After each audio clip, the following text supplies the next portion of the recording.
त्यांच्या बंद घरकुलाचा बंदोबस्त करण्यासाठी गेले आहे. त्यांचा निरोप सुद्धा आला नाही. काय घडलं आहे काय नाही याची काहीच कल्पना नाही. अजून थोडा वेळ त्यांची वाट पाहावी. काय घडतंय किंवा काय नाही पाहावं म्हणजे झाला.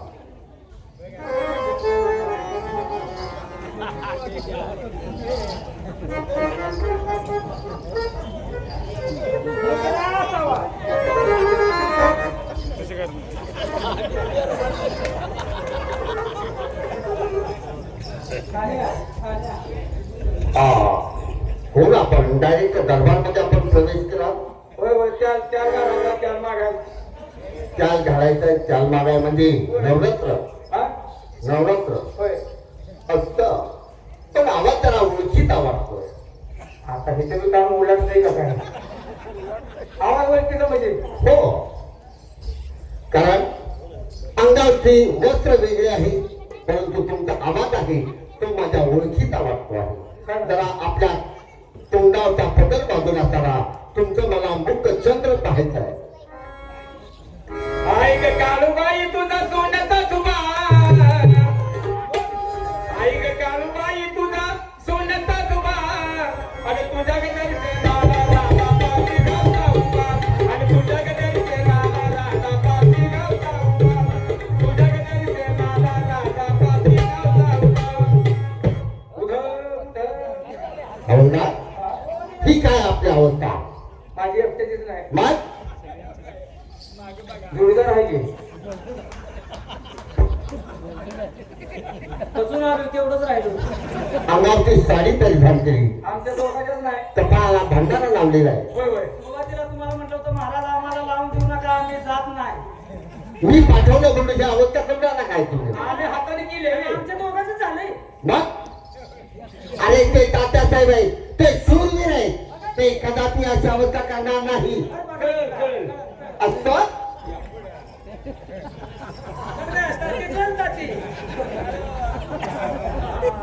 तात्यासाहेब काय पाहता हे? आपला जीव वाचवायचा असेल तर साध्याला रंग देखील बदलावा लागेल. बरोबर. खडकावर जसा बसला तर तो खडकावरती रंग जसा असेल तसा तो परिधान करत असतो. मग आमचा जीव वाचवण्यासाठी हे वस्त्र आम्ही परिधान केलं आणि जिवंत आपल्या दर्शनासाठी आलोय. नाहीतर आमचा मृत्यू त्या ठिकाणी झाला असता. तुम्हाला आमचं मडच लगावले. म्हणजे ही अवस्था कोणी केली? त्या बंडखोर कोळ्याच्या माणसाने केलं. साक्षात बंडखोर कोळी कसा आहे ते आम्ही पाहिलं. म्हणजे एवढी मदत त्याची. मग काय कर काही हरकत नाही. तात्यासाहेब पुढचं पाऊल उचललं पाहिजे आपल्याला आणि ताबडतोब त्याला बंद केला पाहिजे.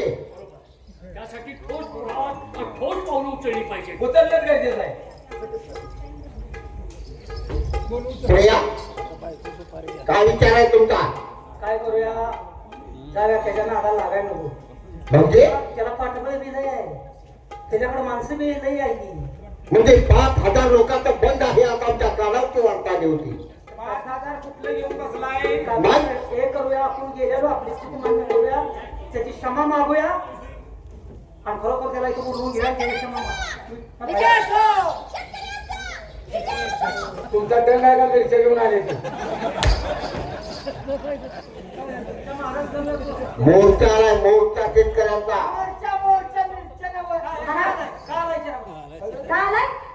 आज शेतकरी बांधव आपल्या दरबारमध्ये कशासाठी आले आहे? कशासाठी? काय मागणी आहे आपली? हे कोण आहे तुमची? ते दरबारचे मानकरी आहे नोकर आहे. मी अशीच मानकर का? काय झालं काय? अहो परक्या बायसंग कसं बोलायचं काही नाही असं कळतं का? काय झालं काय? आया नालायक माणसाने माझा हाताला धरला होता. काय?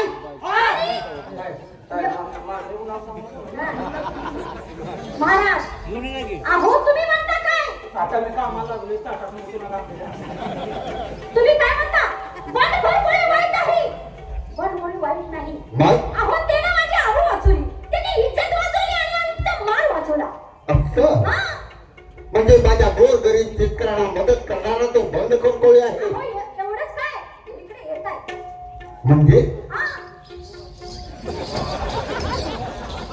महाराज त्या तुमच्या मागणांचा हा अवतार फक्त आम्ही केलाय कारण खरी तुमच्यापर्यंत पोचावी म्हणून. पण या राज्यात आम्ही अन्याय अत्याचार करत नव्हतो, तर तुमच्याच राज्यातली तुमचीच माणसं गोरगरिबावरती अन्याय अत्याचार करत सुटले होते आणि फक्त नाव माझ्या दादाचं समोर करत होते. याला पुरावा काय? त्यामुळे तुमच्या कानावर फक्त आमच्याच नावाची बदनामी येत होती.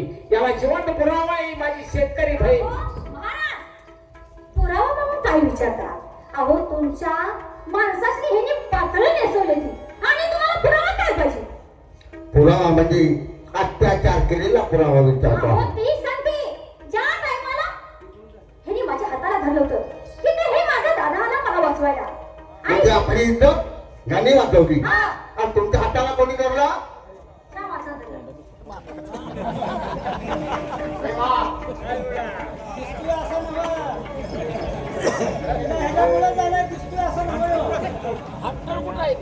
दादा साहेब, तुम्ही शोधले या राष्ट्राचा आधारस्तंभ आमचा उजवा हात आम्ही समजत होतो. जो गोरगरीब आमच्या काळजापेक्षाही प्रिय शेतकरी बांधव त्यांच्यावरती आपण अत्याचार केला. या शेतकऱ्याच्या मुलीच्या हाताला तुम्ही धरलात आणि या बंद घरकोळ्याला त्या शेतकरीची इज्जत वाचवली. म्हणजे खरे गुन्हेगार आपण आहात. तुम्हाला या मंत्री पदावरती राहता येणार नाही. ऑर्डर! ताबडतोब चोराला रवा आणि या हरामखोराला फाशीच्या तख्तावरती द्या. का रे? आपण जाऊ एवढा. फाशी देऊ नका, काय करायचं मला सांगू. आता आपण तिकडून काय करू? फाशी देत नाही ती. एवढा आता लग्न झाले 4-5 कार्यक्रम झाले तर काढून जाऊया. गटात कार्यक्रम काढून 4 पैसे मिळतात. आता काय करायचं? मला त्याला शिक्षण मिळा. बोला. आणि मग 2 पैसे तुला देऊ, जास्त आपण म्हणू. महाराज, तुम्ही ज्याच्यावरती विश्वास ठेवला त्या हरामखोरानं तुमचा विश्वासघात केला. बरोबर. आणि जो माणूस प्रामाणिकपणे या जनतेची सेवा केली त्याला बदनाम करण्याचा तुमच्या हा राज्यातल्या तुमच्या जवळच्या माणसाने केला आहे. बरोबर. तेव्हा आता तुम्हीच न्याय तेव्हा मी आज तुम्हाला एक शिक्षा देत आहे. रानावनात असं भटकून ही जनतेची सेवा करण्यापेक्षा या दरबारमध्ये राहून तुमच्या दादाला सरसेनापतीची जागा आणि त्यांच्या हाताखाली तुम्हाला जागा देत आहे. धन्य झालो म्हणायला हरकत नाही. महाराज, आपण आपल्या पवित्र मौलाची सेवा आणि माझ्या गोरगरीब जनतेची सेवा करण्याची संधी दिली हे आम्ही आयुष्यभर तुमचे उपकार विसरणार नाही. असं ना काही हरकत नाही. या ठिकाणी मगनाट्याचं काम संपलंय. पुन्हा